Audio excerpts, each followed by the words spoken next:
happens. Let's see. Does that help your volume?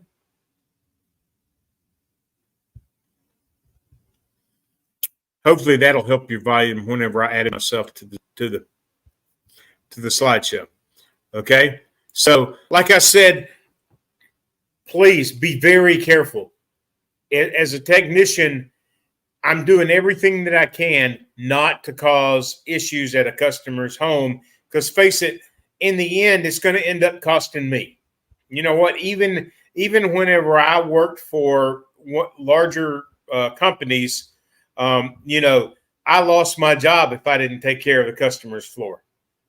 You know, whenever I was a private contractor, I had to have insurance to pay for it. So that's never a good thing whenever I damage a customer's floor. Number one, it ruins my name. You know, the customer says, well, he didn't take care of anything.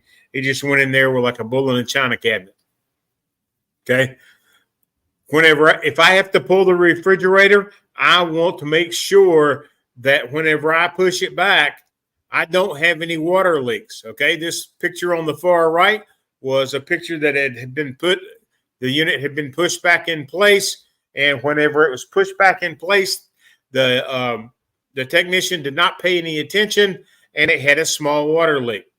Well, it ruined the cabinets. So guess what? That's never a good thing. Okay. There's three things that I can tell you as a technician. I recommended all three of these. If you've got the money and they have come down dramatically in price, please go ahead and invest $100 in a slide. Okay. I can spend anywhere. The air sled on the far right is $800. I can buy the sheet for about $50. I've got the others that I can use to pull the refrigerator out, not so that the wheels don't mar the floor. Those are about the same price. Okay. The advantage over the whole sheet over the small pieces, I can use the whole sheet for like an oven or a dishwasher also. It's very difficult for the small piece to work for an oven and a dishwasher. It's too easy for them to fall off the track. Okay. So number one, what's the heart of the refrigerator? Okay. I equate the heart, okay, because the refrigerator is only made for cooling. Okay. That's the only reason you have refrigerators, for cooling. Okay. So the heart of the refrigerator would be just like your heart. Okay.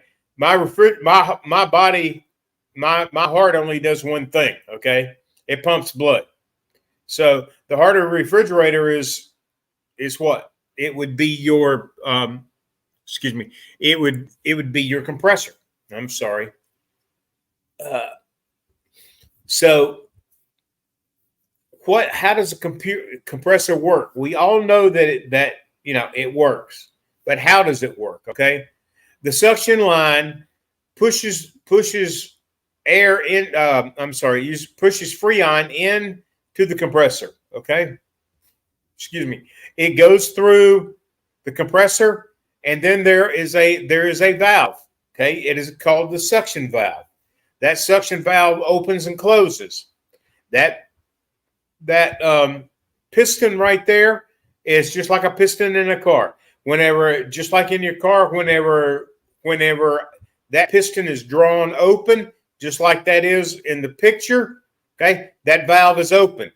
Whenever that piston reaches full potential and it starts to push back, whenever it pushes, it closes the suction valve, and then it opens the discharge valve.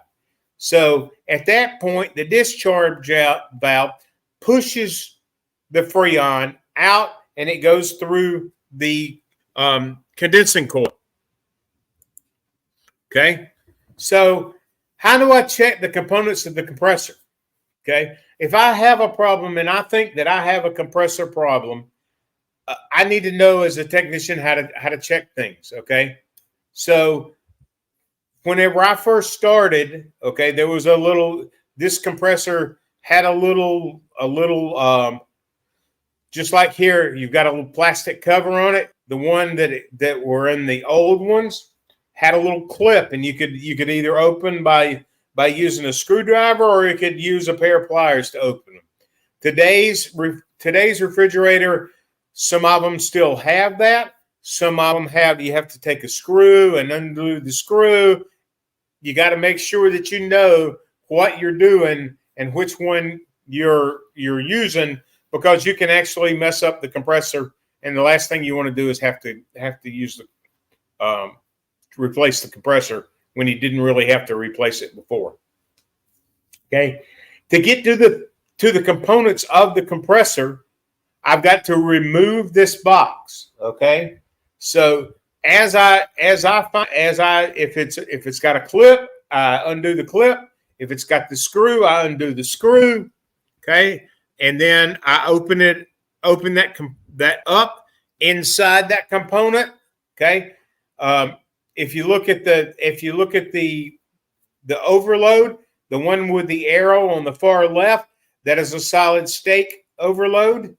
Okay, the start relay that's on the right, that is actually a solid state relay. Okay, the one on the right, that's right in the center, that is the old style overload. Okay, the old style start relay, I'm gonna show you how to check that. You can check the start relay just like you can the other. You have to use your tools, your meter, to check these, but you have to know what wet. I will spit it out in a minute. You will have to know which components, the start, which one is the run, and which one is the common. So you'll need to take that solid state relay. You need to look at it and make sure which component I'm trying to check with it. Okay. So here's a picture of the new solid state relay. Okay, and the overload. So as you can tell, the overload has the common wire on it. Okay, the one wire connects to the relay terminal and the run windings. Okay, if I have a capacitor, it's going to be hooked up like it is right there. Okay, this is 120 volts. So I want to make sure, number one, that I have the correct voltage set on my meter. One of the things that you want to make sure is if I have one of the old style click meters, that I have to set the dial for the meter itself. That's one way that's one of the units that I can use to check. I'm sorry, I'm looking for my old meter because I had them both sitting here, and right now I don't see my old meter. So, like I said, there's two styles of meter. Okay. On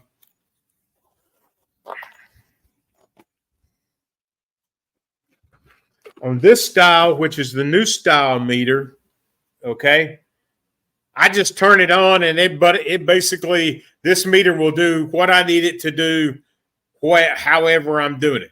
So one of the things that I will tell you is, don't skip on your meters. You still don't need to spend, $500 on a meter. You can spend $1,000 on a meter, but you don't need to. You want to make sure that you have that meter, and that I know how to use the meter. That's the main thing. Okay. So we were talking about the relays. This is the PTC relay, the old style relay. So I need to, at this point, I am going to need to check it to make sure how to do it. Okay.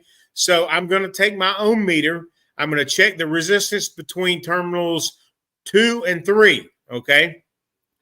At that point, I'm going to see what it reads. Okay. With the relay in any position, check if there's continuity between terminals 1 and 2 of the relay. If there is not, change the relay.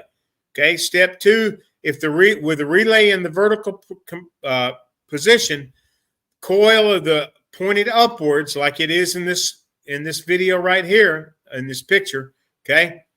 I'm going to on the vertical, I'm going to check the continuity between terminals 1 and 3 of the relay. If there's not, I'm going to change the relay and repeat step 1. Okay.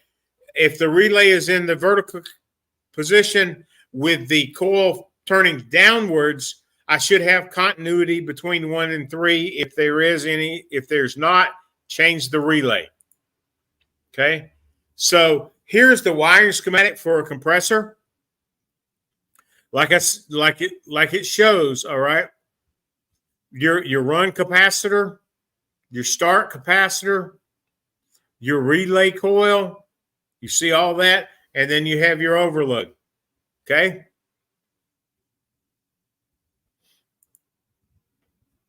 All right. So if all those components check good and I still think that I have a bad compressor, I am going to check. Okay. If I go between common and start, I should have 3 to 11 ohms. If I go between common and run, I should have 1 to 5 ohms. Okay.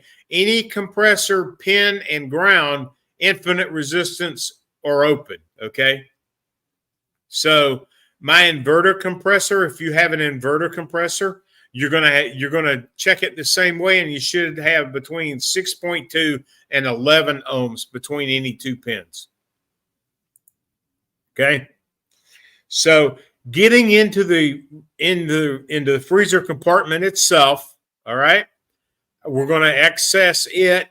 How do I do that? Well, this is a whole lot of fun the first time you do it. Plus, you have to, excuse me just a second. You have to hope that the installer or the customer hasn't pulled this out and put them in the wrong way. Okay. The last time that I was at a customer's home, it was in backwards. So it will fit in backwards. Okay. It doesn't have to be going in the way it should. The way that you know is there's on the left side there where the guy's hand is, there's an arrow. Okay. The arrow will tell you, points to the back, and that's where the back is. Okay. Some of the other manufacturers, they put front on it. Okay. I have an Electrolux refrigerator, not a Frigidaire, an Electrolux. That one actually has on the front, they've written front because they had so many people that were trying to flip it around, and it will fit. So you're gonna take and you're gonna lift that bucket out. So first thing you have to do is empty the freezer. Okay. At that point, you got to call a customer in and say, I need something to I need to either have since I'm looking in the freezer, I need a cooler or something that I can put down so that it doesn't melt, whatever I have in the freezer. Okay. I'm going to remove the 4 bolts. Okay. As I remove those 4 bolts, okay, I have to use a wrench. At that point, I can now lift it up before the door comes off. Okay. Being careful not to drop or scratch the door because it's very easy to do. All right. I'm going to push the rails back into the freezer compartment. So I will tell you this, if you leave those rails out and you try to fire this unit up with these rails removed, there is a switch on the left side that the fan will not come on. Okay, the light will come on, but the fan won't come on. That way you know you got to push this switch in. Okay, once I do that, I can now take and remove these 2 screws, okay? Once I remove these 2 screws, it gives me access to the freezing compartment. What I can tell you is the way that I have found is the easiest for me is I can take and put that on the side, lean it just like it is. I don't have to unplug it. I can if I want to. If I think that something is not working properly, you know, the fan's not running or something else, I can just set that over to the side and I can get to it, okay? I can look at the coil. I can see that this coil is pretty well frosted like it should. The frost pattern's correct, okay? At this time, I can go to the, if I've got the unit pulled out, I can put it into a defrost mode, and I can check and make sure that the frost heater works.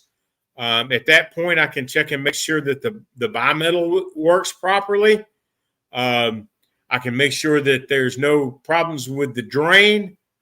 After I get done with all that, I'll simply have to just move that back around and I can install the 2 screws. If something happens and I need to remove that, I have to go back to the pins up on the top right side to remove it. Okay? So here are the pins right here that we're talking about. If I'm going to have to check, if I think that my fan motor's bad, okay, I'm going to have to check it. I'm going to check for 12 volts DC, okay? Why am I going to check that? Okay? With the rails pushed in, the fan and freezer should run.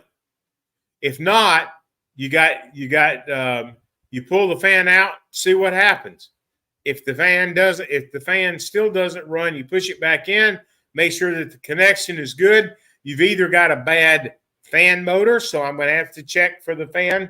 That's the 12 volts DC that I'm checking for in the back.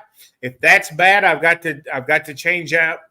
If that shows good, that I've got the voltage coming to it, then that tells me that I got a bad fan motor, or the wire going to the fan motor is bad. Okay, if I have the correct voltage going to those pins, I know that I have either a bad fan motor or a bad wire. Okay, if I don't have any voltage, I have to go down and check the switch that controls this, just like the switch in anybody's freezer. Okay, so let's talk about troubleshooting. Okay, if I have a no cool situation, so the customer calls me and says, "Hey, listen, my refrigerator is not cooling." Okay, what could be my problem? All right, so the number one thing that I look for whenever I first come into a customer's home and I have a complaint of that it's not cooling or it's not cooling properly, okay, right then I go to the condenser coils. I pull the little toe kick. Okay, I check to see is the condenser how much lint, how much dog hair, how much anything else is blocking the coils from letting the air circulate. Okay, while I'm down there, I just take a quick look behind and I can tell if the fan motor's running. I can actually usually hear it. Okay, so I'm just going to make sure that my condenser is clean, that my condenser fan motor is running. Okay, then I'm going to look, and is the evaporator fan motor running? I can open the door that will shut the fan motor off, but I can pull it open quickly and I can see if the fan's still running. Okay. The temperature control thermostat, is that good? Okay. So if my temperature control thermostat is not working properly, the thermistor may even be not working properly. So I'm going to check both the control thermostat and the temperature control thermostat. Okay. that thermistor may be bad. How am I going to check the thermistor? Okay. I will tell you that the easiest way to check a thermistor is to put it into a glass of ice water. That thermistor should now read 32 degrees. If it doesn't, then I have a bad thermistor. Okay. The main control board could be defective. Okay. The temperature control board may be defected also. I'm going to have to find out. I'm going to have to get my meter out, and I'm going to have to check power in, power out from the main control board. Okay. Then the temperature control board, I'm going to have to check my power in, my power out of my temperature control board. Right? So in this refrigerator, there are 4 thermistors. If you think that you have a bad thermistor, you can always go to the control board and you can unplug them and check the thermistor. Okay? I will have a chart for a thermistor here at the end. Okay? The compressor, that's the last thing I'm going to check is the compressor if it's not working. Okay? So if I walk in and I hear the compressor running, I'm probably going to do one of 2 things. If I have a no cool complaint, okay, I'm going to check everything that's above this. Okay, if everything checks out, I'm now going to have to go and I'm going to have to check the compressor. Okay, I'm going to check the overload, and I'm going to check the start relay. Okay, at that point, I'm going to then check and make sure that my my compressor is not shorted to ground. If all of that checks out and I've got everything, I may have a low charge. Okay, in today's market, there is not a lot of refrigerant that is in a. Excuse me. There's not a lot of refrigerant that is in a refrigerator. Okay, if you got a 134A, there's a whole lot more Freon in it that there is R600. You need to consult the model serial plate. That way you know how much you've got in it. If you have to do an evacuation and you're going to have to change a compressor, if it's an R600, please do not use a torch. If you use a torch, you are a problem looking for an excuse, because I guarantee you sooner or later you're going to have a problem. I was talking to a technician. I just had an R600 class. I was talking to a technician.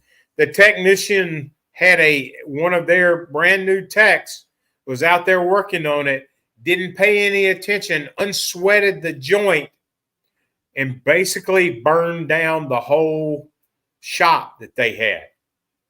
Okay? I'm telling you, it's not a matter of if it's going to happen, it's a matter of when it's going to happen. If you've got R600, please do not sweat or unsweat any joint. Okay? Do not even have a torch come near it. That is basically a butane fuel. You will sooner or later, I guarantee you, you're going to have a problem, and you're going to either burn somebody's house almost to the ground. You can't afford that. I mean, insurance is already bad enough. You know, I have to have $1 million policy for my insurance. So just make sure that you are that you're not using a torch on R600. If you do, I'm sorry. I can't help you. Okay? So if I come in and I've got no ice in my bucket, okay, one of the things that I'm going to check is I'm going to check to see what the temperature is in my freezer. Okay? How am I going to check the temperature in my freezer? There's one of 2 ways that I can check the temperature in my freezer. I can either use just a thermostat, a thermometer, and use it. I used to carry one in my pocket. I would zero it. I would make sure that it was operating properly. It's very simple. I take and put it into a glass of ice water. That's a mixture of ice and water. My thermostat should read 32 degrees. Okay. If I use a digital thermometer, I can do that. Okay. I've got a thermometer on my meter that I could use that if I wanted to use it. It's not made for that, but I could use it. Okay. So if I have something around 10 degrees, all right, my unit should be making ice. Okay. If it's above 10 degrees, I have another problem that I have to figure out. A lot of times, you're going to find that at this point, I'm going to have a defrost problem. Is the main reason that you're going to have most problems in a thing. And I have got to go down and go back up, check everything like I just showed you how to use the how to remove the bins and everything else. So if it is below 10 degrees, okay, I've got to check. So a lot of times on this ice maker, on the refrigerator that I had, I actually had a button that I could mash that would cycle it. Okay. If I've got one of the old Whirlpools and I'm trying to cycle it, it's between T and H are the terminals with a wire that that has to be insulated, because you do get a nice 120 volts to you if you're not careful. Okay. I'm going to make sure that I cycle the ice maker. Okay. If I cycle the ice maker and I still don't have water into the ice maker, now I'm going to have to pull it out. I'm going to have to go behind it, and I'm going to have to check the water valve. So if I'm going to do that, I'm going to go out and I'm going to, excuse me. Okay. I'm going to go and I'm going to check, and I'm going to have to cycle it again. I'm going to have to make sure. Usually you hear it buzz. You can hear, if I hear it go, that probably means that I don't have water going to it. So I'm going to have to pull it out. I'm going to have to check it and make sure that I've got water coming to the inlet valve. I can also check it at that time, cycle the ice maker again, use my meter leads, check and make sure that I'm getting 120 volts. If I'm getting 120 volts, then I'm just going to have to take and replace the water valve. Okay. One of the other things, the ice maker module itself could be defective. Okay. I could have low pressure coming into the house, so I'm going to have to check that. Ice level control board fails. If I have that, I'm going to have to go back to I'm going to have to pull again. I'm going to have to be at the back of the refrigerator, because that's where that is located. All right. The door switch may have failed. Okay. One of the things that I'm going to check first off is to make sure that the door switch works. Okay. Whenever I'm checking, I'm just going to make sure that the door switch works, because it will not work if you have that switch is not closed. Okay. The ice maker mold thermostat may be defective. Okay. Today's refrigerators, you don't have to worry about an ice maker mold thermostat, but this is for the older refrigerators that have them. Okay. My ice maker switch could be defective. I'm going to have to check that. I may have to pop the cap on the front of the ice maker and check that. Okay. The other thing that could happen, which happened with my ex-wife, she called me up and told me, "Hey, the ice maker quit working. I need you to come by and check it." I said, "Hey, when's the last time you changed the water filter?" About a year ago. There's your problem right there. So just make sure. Whenever I had a customer call me, that's one of the things that I ask whenever I call them back was, "When's the last time you changed the water filter?" They tell me, "I don't know. A year ago. This water filter is supposed to be changed every 6 months." Sometimes you can get 9 months out of it, depending on where you live. Okay. In Florida, you don't get 9 months out of it. Okay. So ice maker operation, as you can tell, this one right here in this unit has a test button in the bottom. Okay. The one thing about it, this ice maker produces 8 cubes at a time. Okay. That's approximately 100 to 130 cubes in a 24-hour period. If I go to the grocery store, which my dad just went to the grocery store, and I'm down here visiting them, and he goes and he puts a whole bunch of stuff in the refrigerator or in the freezer, I'm going to lose a whole lot of coolness. Okay, I've got to let that even out. So that's one of the questions that you need to ask the customer. Miss Jones, when was the last time that you had bought groceries? She tells you about 6 hours ago. Tell her just to wait, and it will be okay. Call you back if it's not okay in 24 hours. That way it has time to adjust. Okay. If I go and I have to replace an ice maker, I am going to always throw at least the first batch away. Okay. I recommend 2 batches if I'm replacing the ice maker. It's not going to hurt you. The only thing that it will cause is a loose stool. Okay. It has a coating on the ice maker itself, and it's basically an canola oil, basically. Okay. So throw the first few batches away. Okay. Make sure that nothing interferes with the sweep arm of the ice maker. If the sweep up arm is not able to open and close, I'm not gonna get ice. Okay. Okay. So be sure nothing interferes with that sweep arm. Okay. After the ice maker has been turned on again, there's a time delay before the ice maker starts its own operation. I tell everybody it's going to wait. You got to wait about 8 to 12 hours before you're even going to hear ice. That's normal, especially if you're bringing it out of your truck.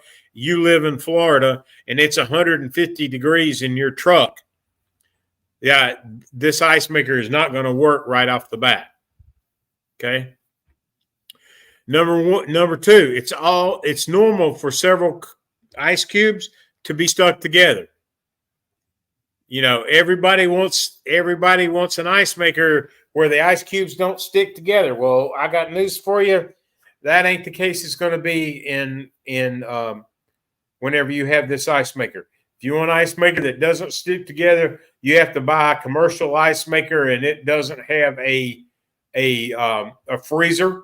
It has a bin that everything drops into, and you get a constant water drop.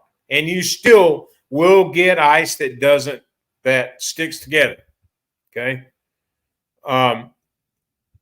If the ice is not used very frequently, old ice cubes will become cloudy. You will taste whatever is in the freezer, probably. That's if you don't use it very much. Okay. If you don't want to make ice, turn the ice maker off. I have several friends that are from Europe, and those friends don't even have an ice maker in their refrigerator. Well, one of them has one, but has it turned off unless they're going to have company and they know I'm coming because I like ice. Okay. When making ice function is selected, ice making is a priority. Okay. The temperature of the freezer will be lower than the set temperature. If you don't need the ice making function, press the button of ice off. Okay. So if I don't, this thing will only make about at most on optimal level 130 cubes a day. Okay.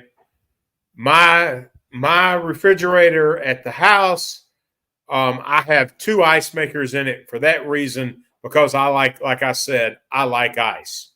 Okay. So I always have a glass full of ice. As a matter of fact, my cup here is slap full of ice that I'm drinking water out of.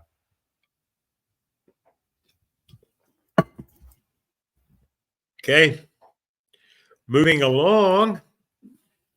If I have ice frozen in the bucket or overflowing, okay, the ice tray is not releasing the cubes properly. This is if I've got just everything in the bucket is frozen together. Okay, I may have a water pressure issue. If it's one big clump, I could have a defective water valve. That will also cause it because it's leaking through.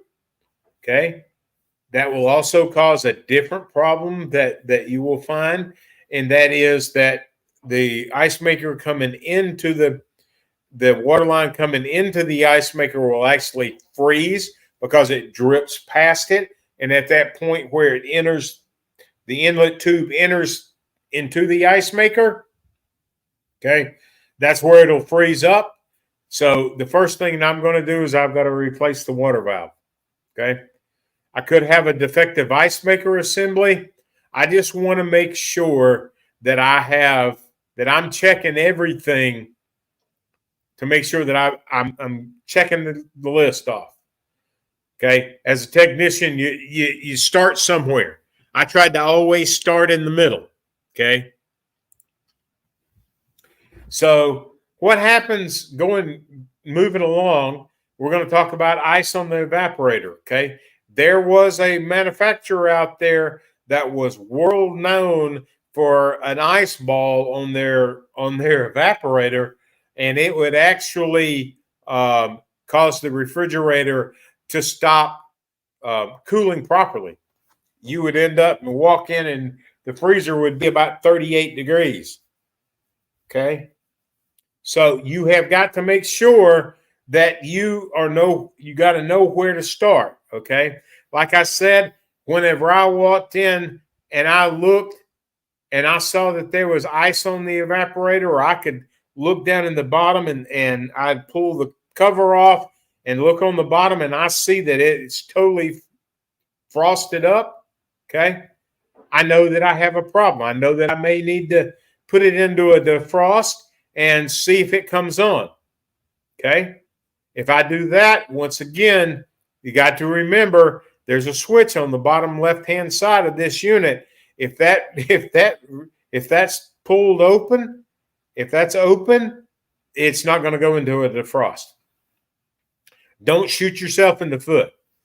I have done that. Okay. I'm as a technician, I have done that. I'm not going to tell anybody stories. I'm not perfect, and that will drive you crazy. Okay. So I'm going to try to figure out where it is that I'm going to have my problem. And like I said, I try to start in the center. Okay. If I think that I have a problem with my I'm gonna check the first thing that I'm going to do, because like I said, I've already pulled that cover off and looking at the side. So that gives me access right there to the heater. Okay. It also gives me access to the thermistor. Okay. If those two things check good, I'm going to close that back up. I'm going to go back around. I'm going to look for the control board. I'm going to look for power in, power out. Okay. My defrost timer. This one uses a defrost board, an adaptive defrost control. I'm going to check my power in and check my power out. Okay. So those are going to be good. If both of those are good, then I know that I may have to go to the main control board and check it for power in, power out. Make sure that like I said, you divide this up. Okay. Don't start at one end and then work my way.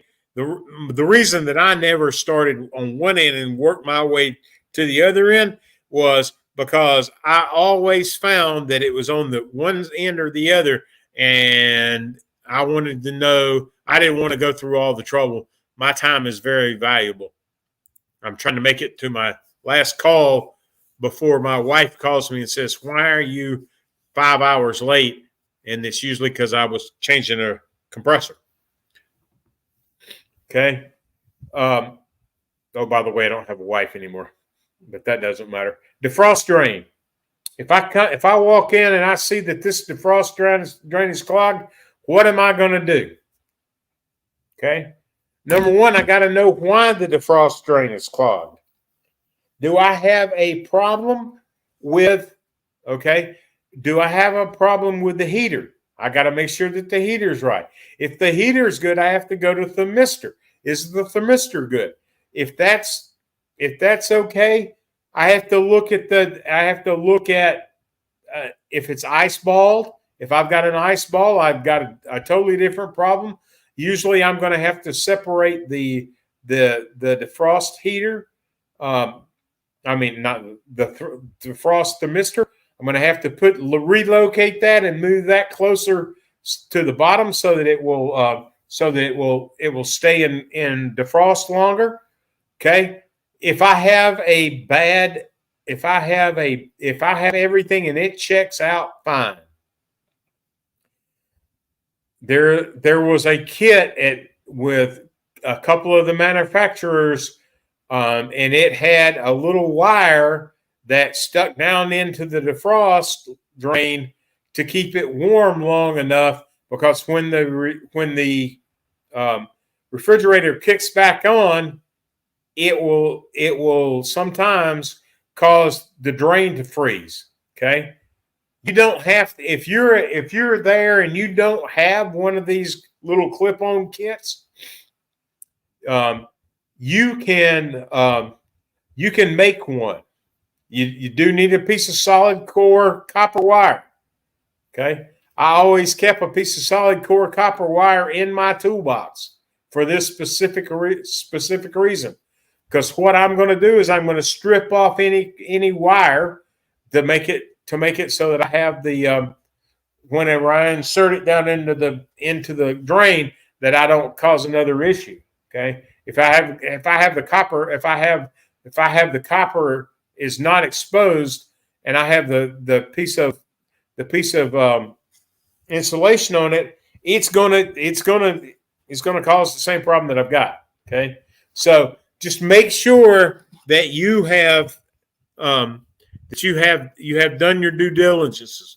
Like I said, I pull that wire off. I wrap it about 4, 5, 6 times around the heated coil, and then I push that down into the drain itself. Okay. So, like I said, there is a drain strap that you can get from Samsung. There's another manufacturer that had one that was out there that you could do the same thing with. These are both, if you have Samsung Tech Tips, that should have come in your Tech Tips, and that will give you your part number. If you don't have the part number, you're going to have to contact excuse me, you're going to have to contact Encompass and see if they can look the part number up for you. Okay. If I have ice build up in the refrigerator fan area, okay, here's what I'm going to have to do. Okay, this unit has had some problems with ice building up in this fan area. Okay, this is the refrigerator section. Okay, this is dual cooling refrigerator. So the top unit, okay, has a fan itself, and the bottom unit has a fan, and they both circulate the air so that you get a better cooling system. Okay. The first thing you got to do is you got to make sure that all of these are in place. Okay. You can see the strips. The guys that I always kept okay, some for an air conditioner. It's a little foamed back strip that has an adhesive on the back, and I kept those for this specific purpose.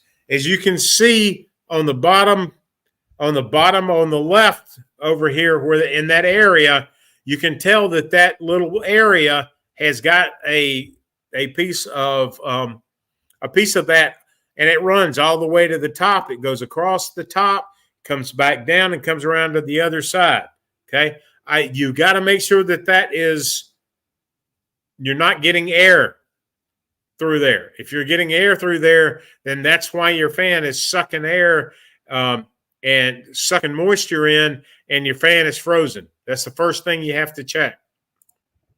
Okay, so one of the other things that you need to check on, okay, is I need to make sure, and I can tell you that coming through that wall, I have to make sure that I'm not sucking air through that wall, because if I'm sucking air, if you look on the right side, you can see the ice ball.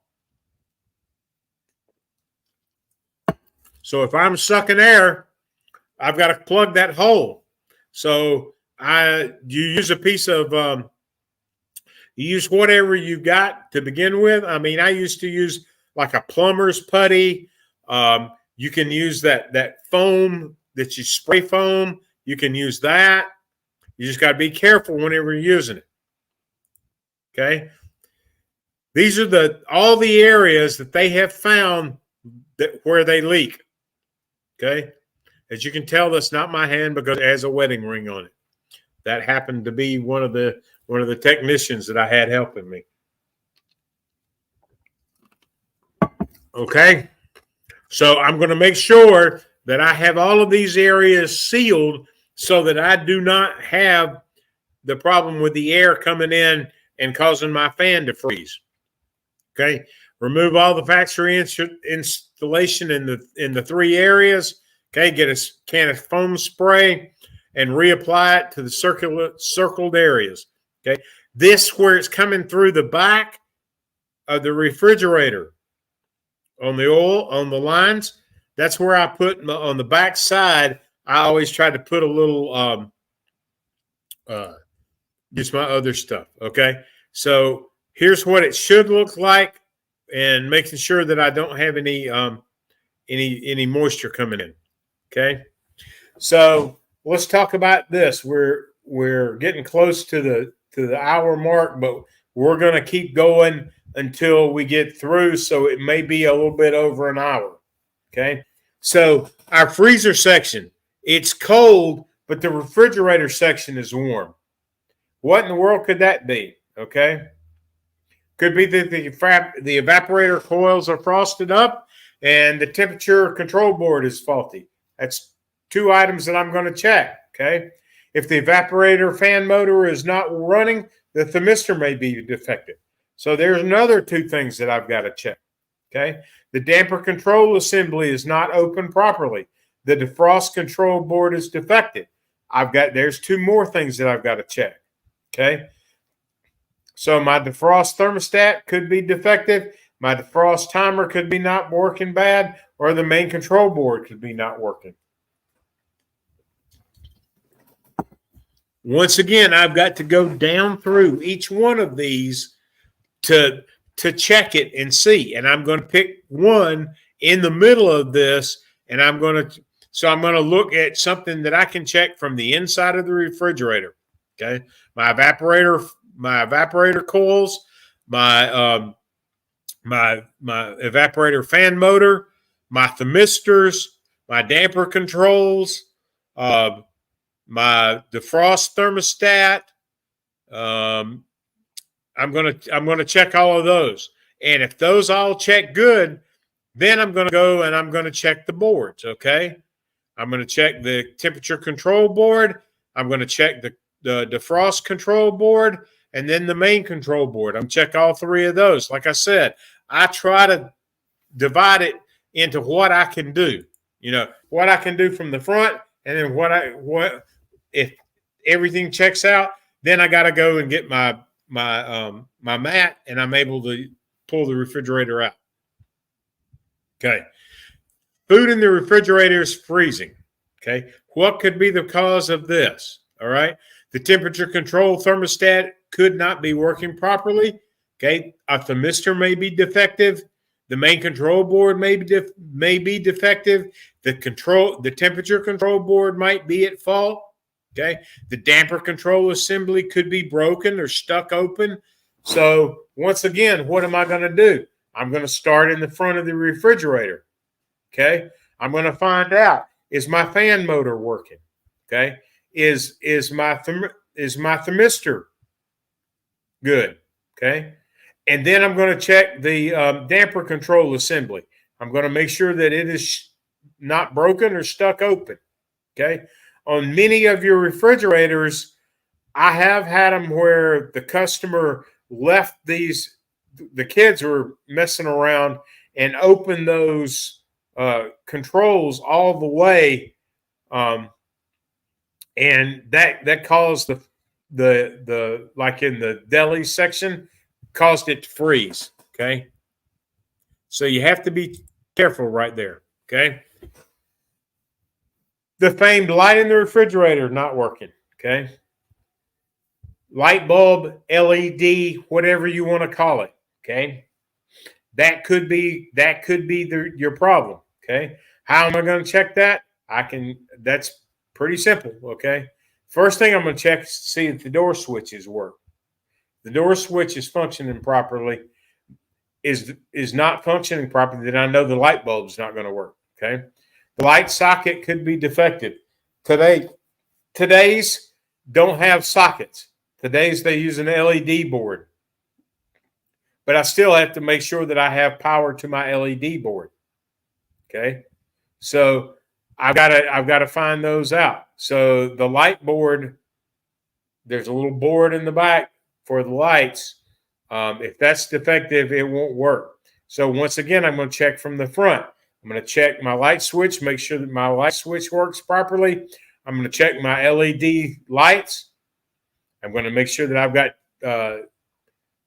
DC voltage coming to my light. If those are both check okay and that they don't have any power going to them, then I'm going to have to pull the refrigerator out and get behind it and check the boards. Okay. This call is something that every technician hates. The customer says, "Hey, my refrigerator runs constantly. It never shuts off." Okay. What could cause that? Okay.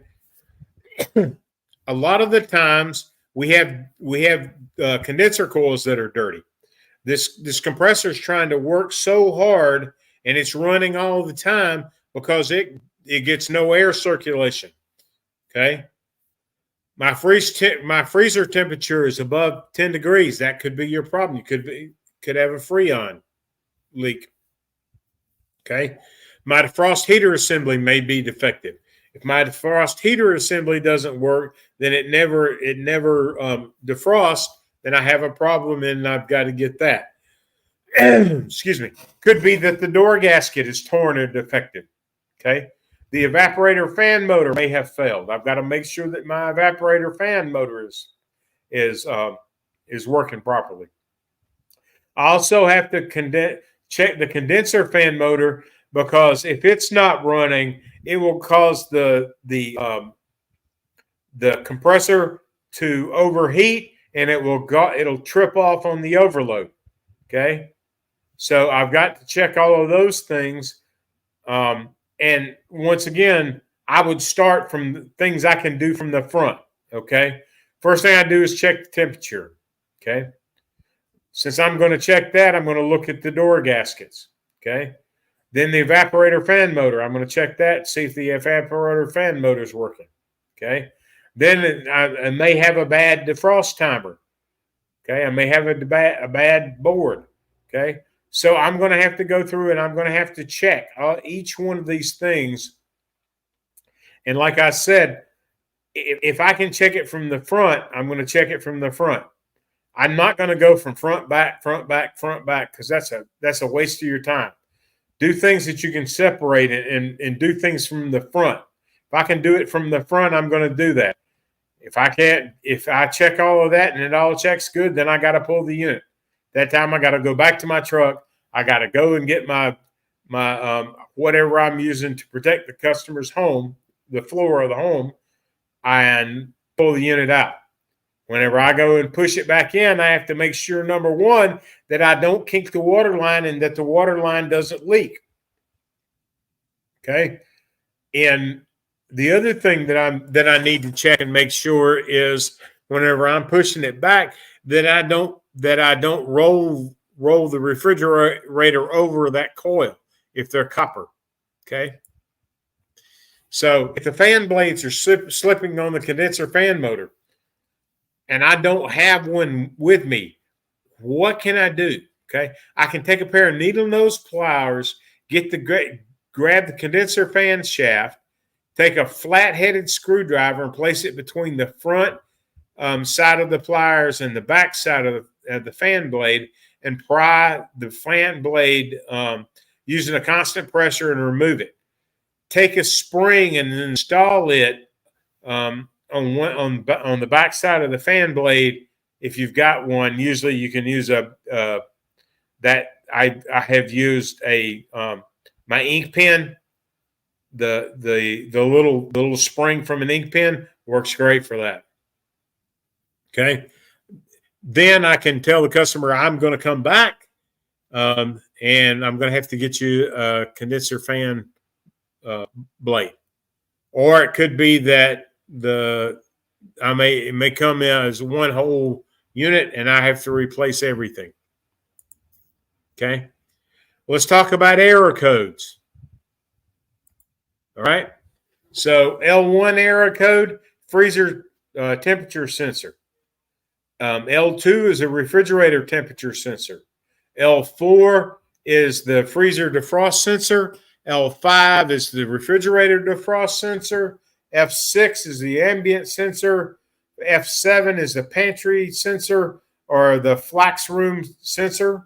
Okay. That's the pantry temperature sensor is that little drawer. Okay. F8 is an ice maker sensor error. Okay. So that's telling you the ice maker's back. I need to go check the ice maker. F9, the room temperature sensor is an error, is in error. So now I'm going to have to pull the cap on the that covers the opening for the refrigerator door or the freezer. Yeah, the refrigerator door, and look for that ambient sensor. And I have to check that. Probably going to have to replace it. Those don't go bad often, but they do go bad. F11, select room defrost sensor error. F13 is a humidity sensor. Okay. So the main things you're going to find with the humidity sensor problem is the separation of the sensor from the housing. So you may have to go back in there and fix it. And I have glued them into place. The ice maker sensor could be an F14. F15 is the ice maker room temperature sensor error. F16 is the refrigerator humidity sensor error. That's on a 4-door refrigerator. This one only has 3 doors. Okay. And then of course, if I go through and I get to each one of these, it tells you like L17 is the sparkling sensor error. That's the 4 style. So the connectors just slipped out or the contacts are not open. So I'm going to have to check all of those. Okay. I'm just going to go through these. And if you want to, you can take a picture of these. The smartest thing to do is one thing lovely about Encompass University. This will be available in about 24 hours. And you can go and download this. And you can actually make this list for yourself if you don't have it. Okay. Again, our error codes. Okay. Okay. So how do this is the most simple thing that you can do. Okay. So setting the desired temperature and the function, the customer should even know this, but you'd be surprised. Okay. I'm going to tap any button to wake the display up. Okay. Then I'm going to tap the O to select the fridge, freezer, or any of the other functions. Okay. I'm going to tap the up arrow or the down arrow to select the desired temperature on the function. Okay. You're going to know which one you're using. I set a refrigerator at 38 and I set my freezer at 0. Is what I do with my personal refrigerator. Okay. I'm going to wait 5 seconds or tap 0 to confirm my selection. Okay. After you confirm your selection, if you tap 0 again within 5 seconds, you're going to change the setting again. Okay. After you confirm the selection, if you tap 0 after 5 seconds, you can change the function from the first item to the fridge settings. Okay. It'll go from whatever you selected to the fridge settings. All right. We're not going to go through the test.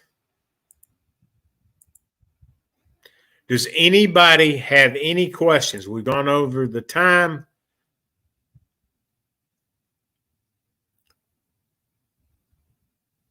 Does anybody have any questions?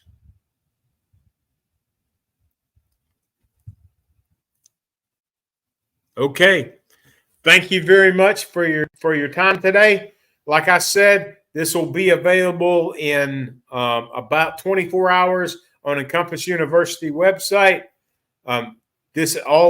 We always make it so that you have the ability to download this program, and you can either use it for your reference later on, or you can scroll through it and you can pause it and write down any questions or answers that you have, like the fault codes. Okay. Some of the times whenever you have the refrigerator, you don't get a lot of you can't find the fault codes. So that's the reason that I go ahead and make them available for you. All right, guys. Thank you very much. Have a wonderful day. Please be safe out there. We will see you next time. Thank you.